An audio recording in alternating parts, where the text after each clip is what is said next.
A very good morning to you out there. It's a beautiful Monday morning, and it is our pleasure to welcome you on the news at 10, reaching you on the network service of the NTA, live from Abuja. And I'm Ruth Aguela. And I'm Ifoma Ojinta. We thank you very much for joining us. Let's first take a look at the headlines. Vice President Professor Yemi Osinbajo calls for more private sector involvement in humanitarian services in the country. Thousands, especially girls, in the camps, and some roaming the streets waiting for the second chance that only committed persons and organizations of conscience can offer.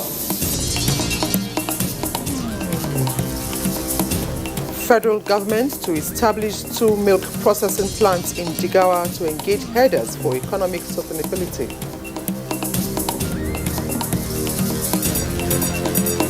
Nigerian Army forges better civilian-military relations in their host communities through language.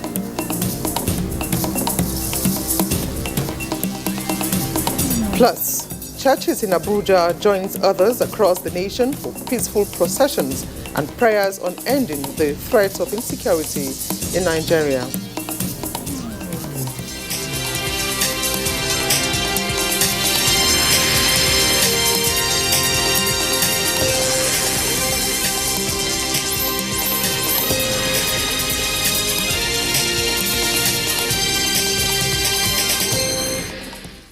And here is the news in details. President Muhammadu Buhari extends his good wishes to President Xi Jinping and citizens of the People's Republic of China during this trying time.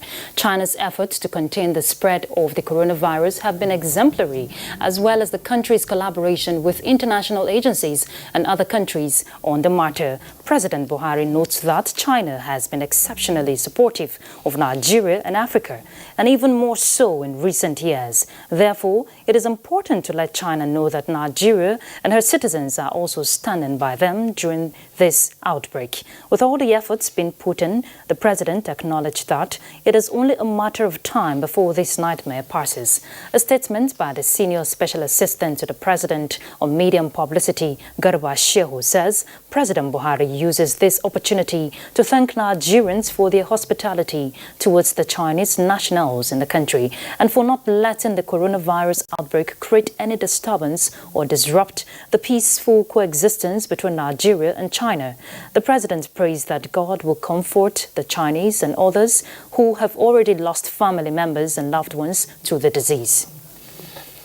And now that the World Health Organization has declared the coronavirus outbreak a global health threat following the increasing number of deaths and spread, medical experts advocate a well-coordinated surveillance strategy and caution to prevent the virus from coming into Nigeria.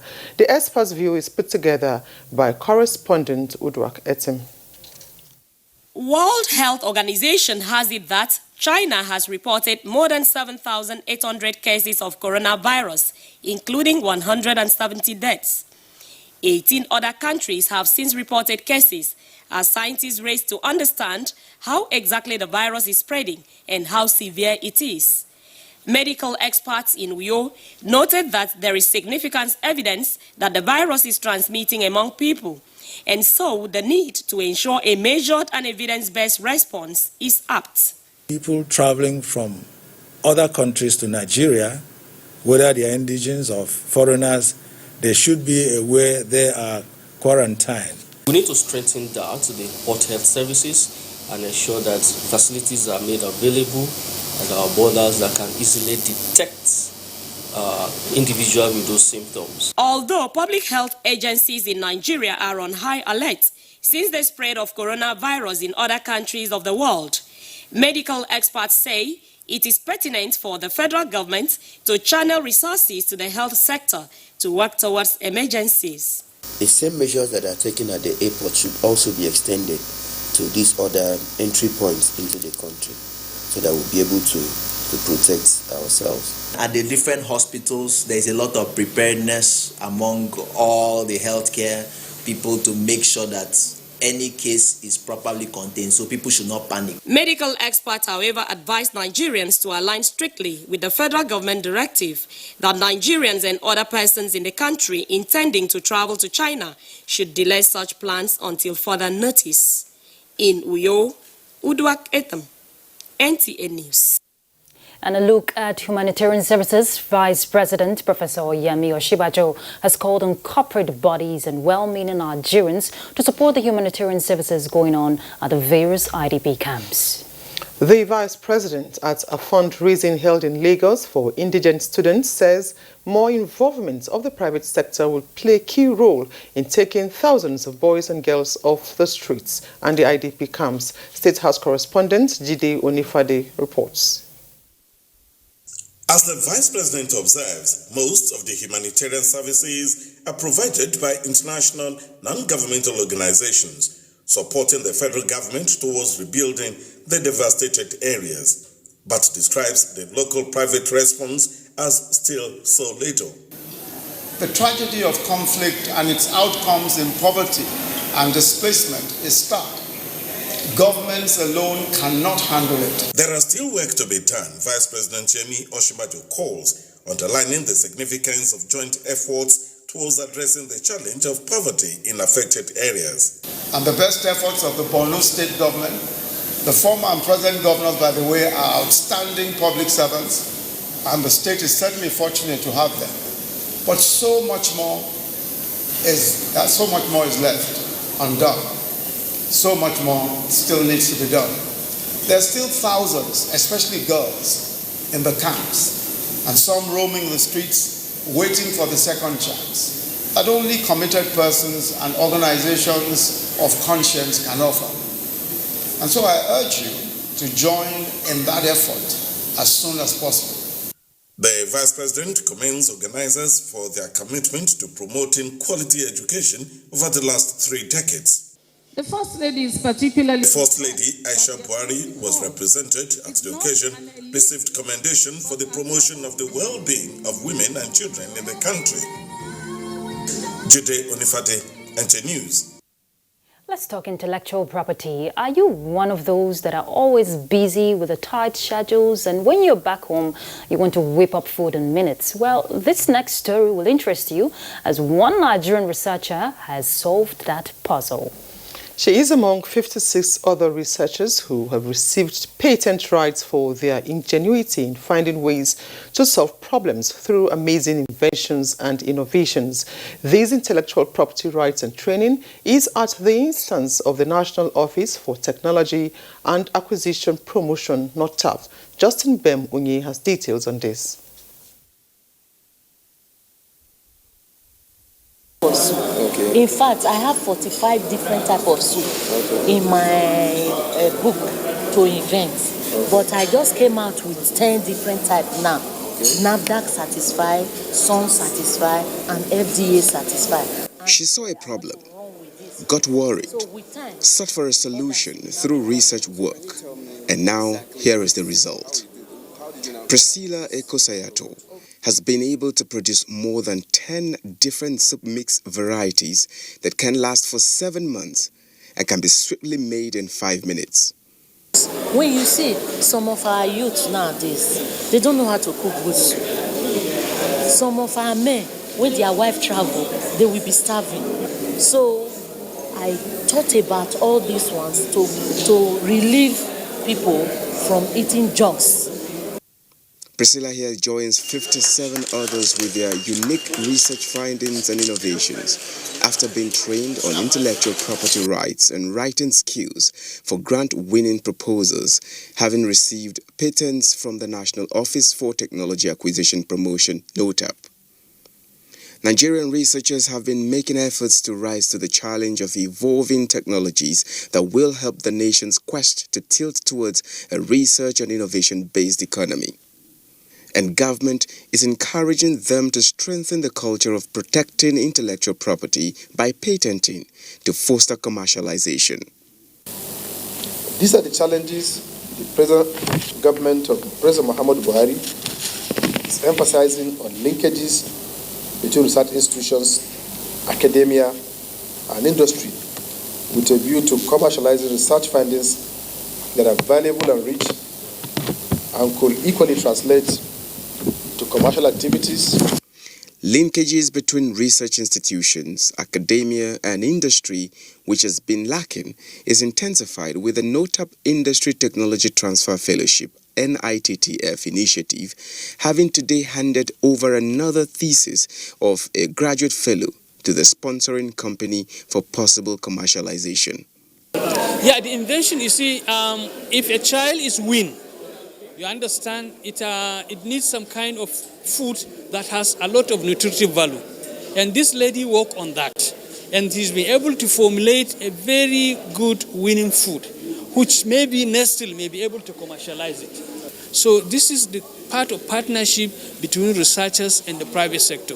And unless research and development is commercialized, it has little or no economic value to the system. So that is what we want to change. From 2015 to 2019, 184 researchers have so far obtained patents. In Abuja, Justin Bemunyi, NTA News.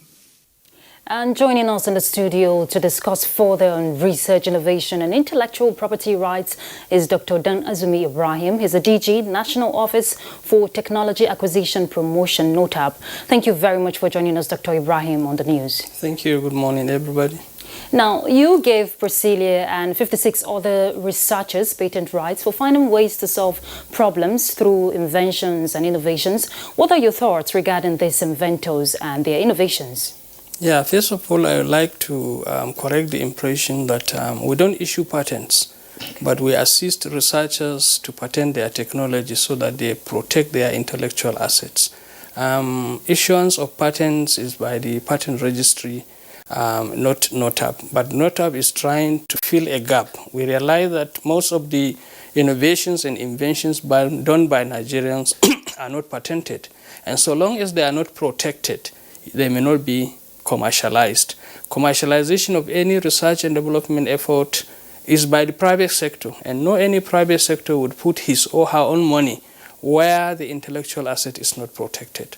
So we are just there to fill in the gap, and it's not the only patents that has been released by Nigerians. These are patents, number of patents that have been have gone through NOTAP assistance to innovators and inventors.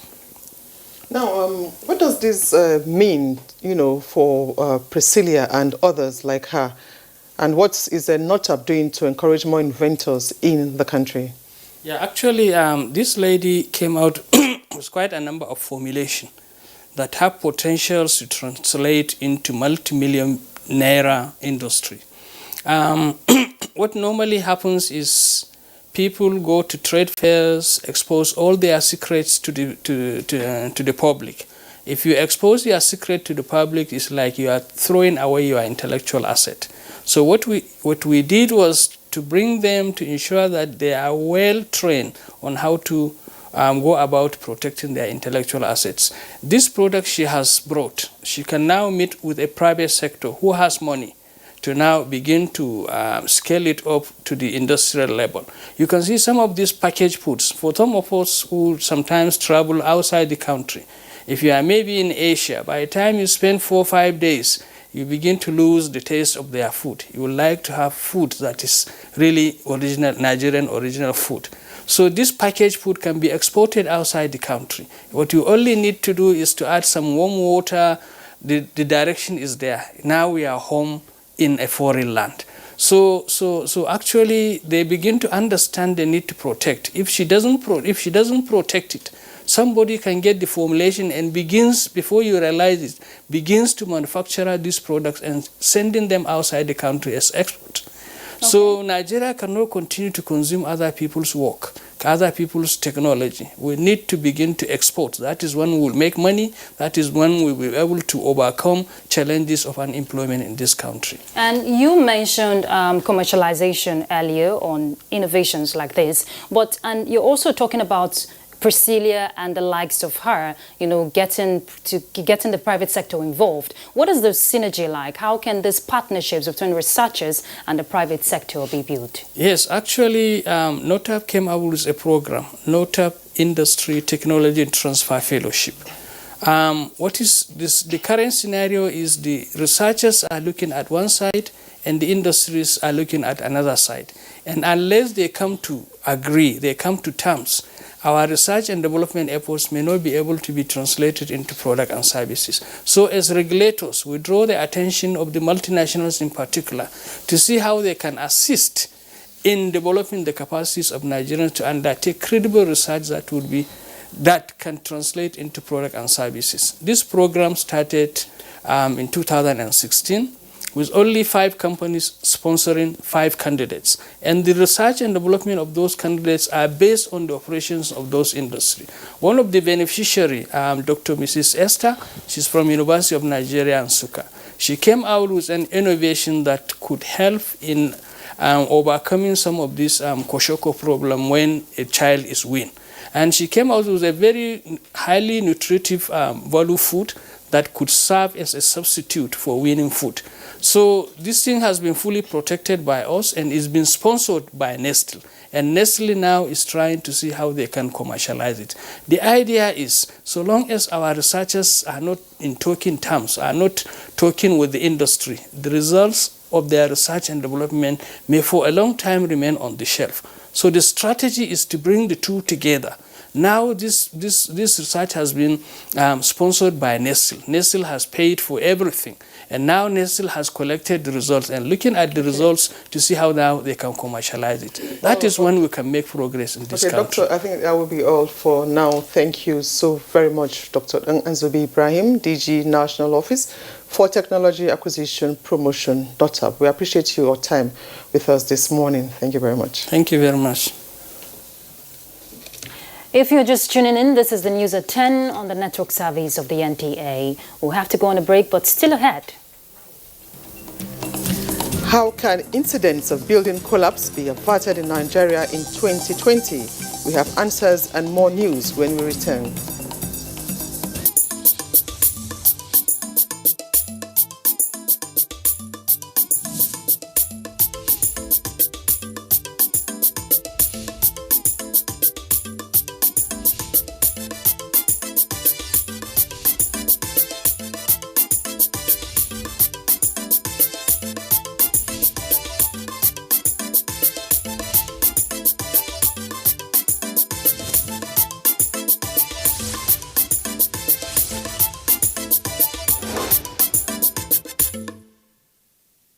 All right, thank you for joining us. The rising cases of building collapse in some parts of Nigeria has given experts cause for concerns, thus raising questions on how the recurring incident that has claimed lives and destroyed property worth millions of naira can be contained.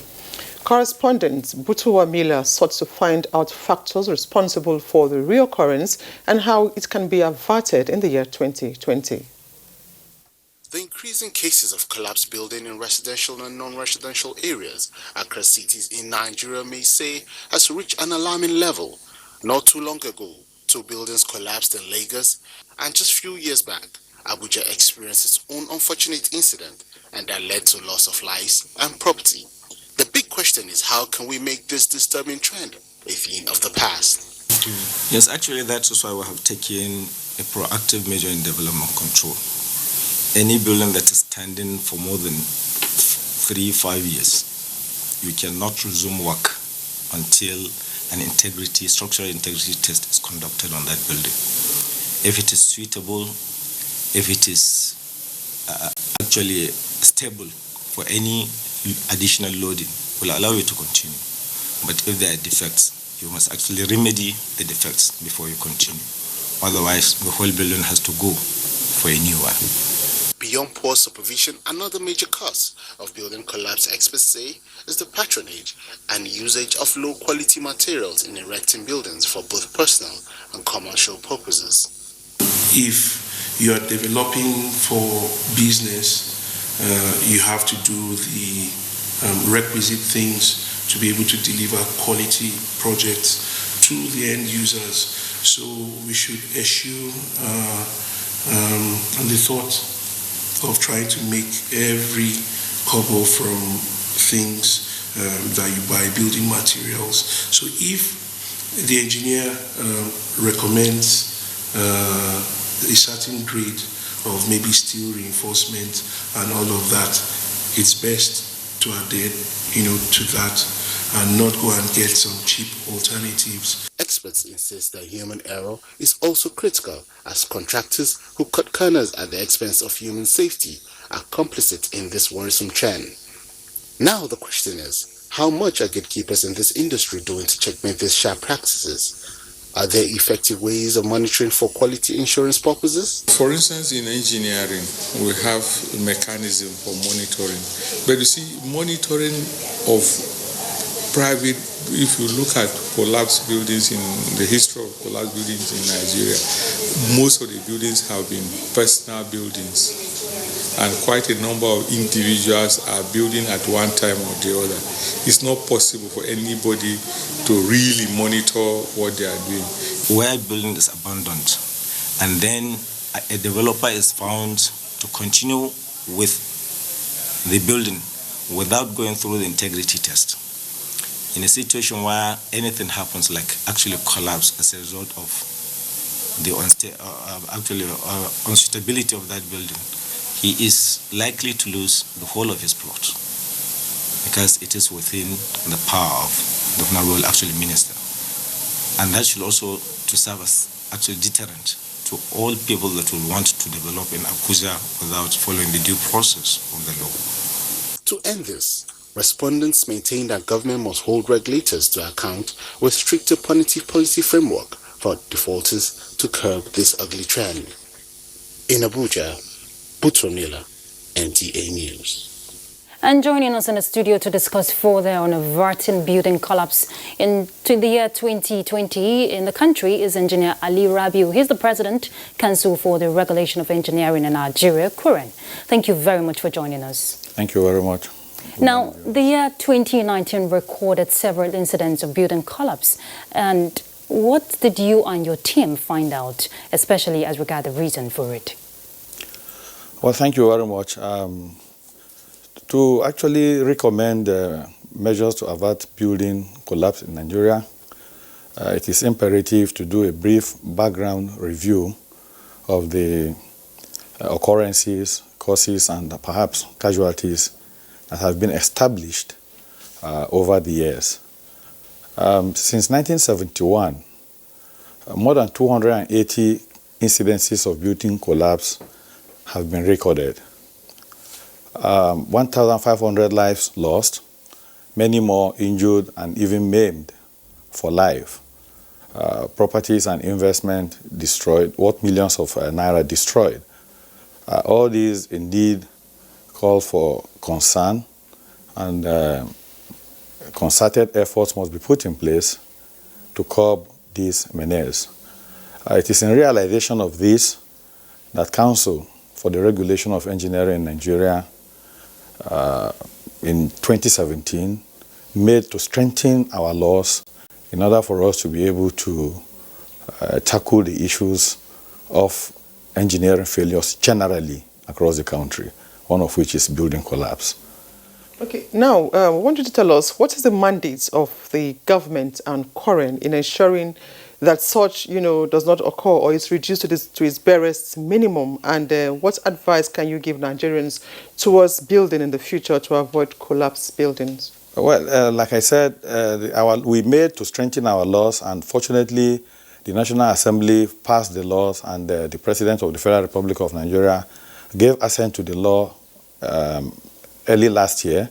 And the Council is already working towards implementing the laws to ensure that the mandate that we have been given are carried out for public safety in our country. And maybe I should also say that as an advice to Nigerians should engage professionals. One of the commentators in the report said, the immediate past president of Kuren said that many of the buildings that have collapsed are indeed private ownership. Therefore, I would like to advise Nigerians to engage professionals while building. It will cost you very, very little to engage professionals and cost you more to, lose your investment at the end of the day for not engaging professionals. All right. Thank you very much, Engineer Ali Rabiu. Of course, integrity test is also one thing they should also look out for. He's the President, Council for the Regulation of Engineering in Nigeria, Kuren. All right, next is business news with Kunle Adeyeye.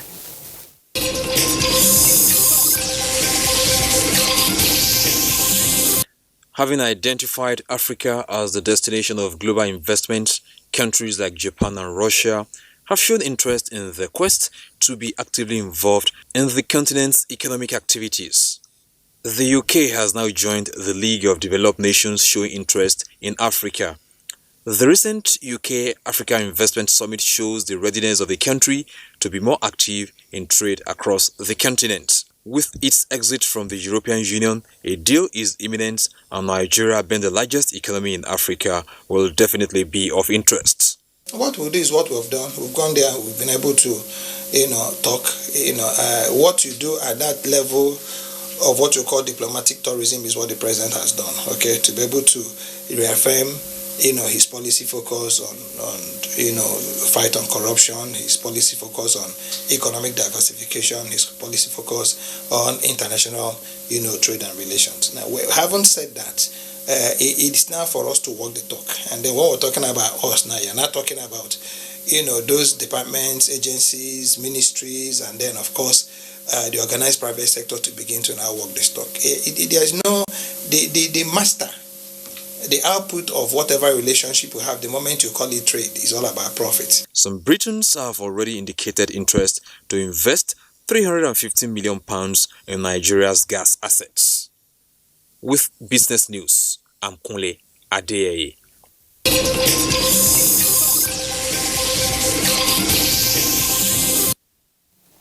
You're still watching the news at 10, reaching you live from NTA News 24 Abuja. When we return, a look at the prospects and challenges of living in the commercial city of Onitsha. Stay with us.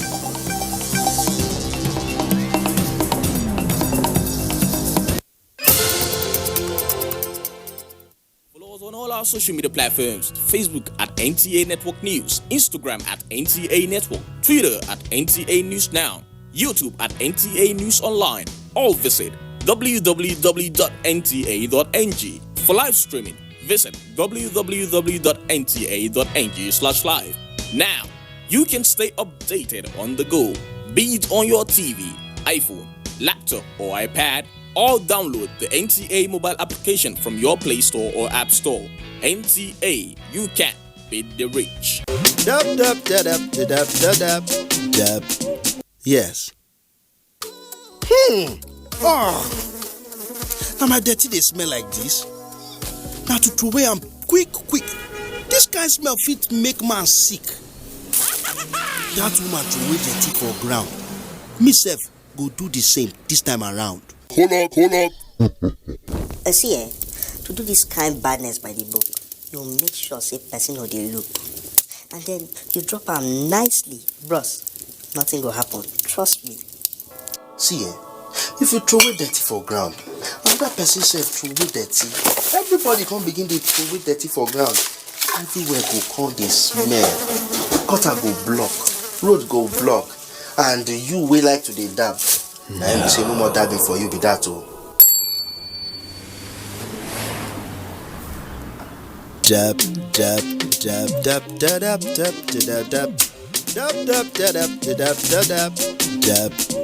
Yes.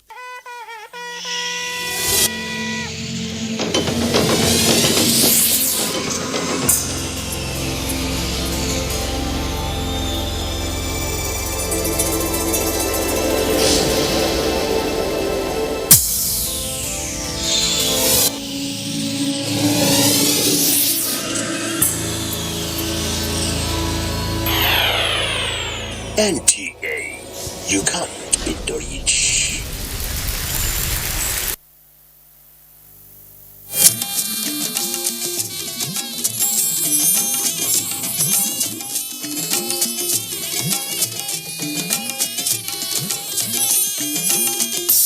This is the network service of the NTA.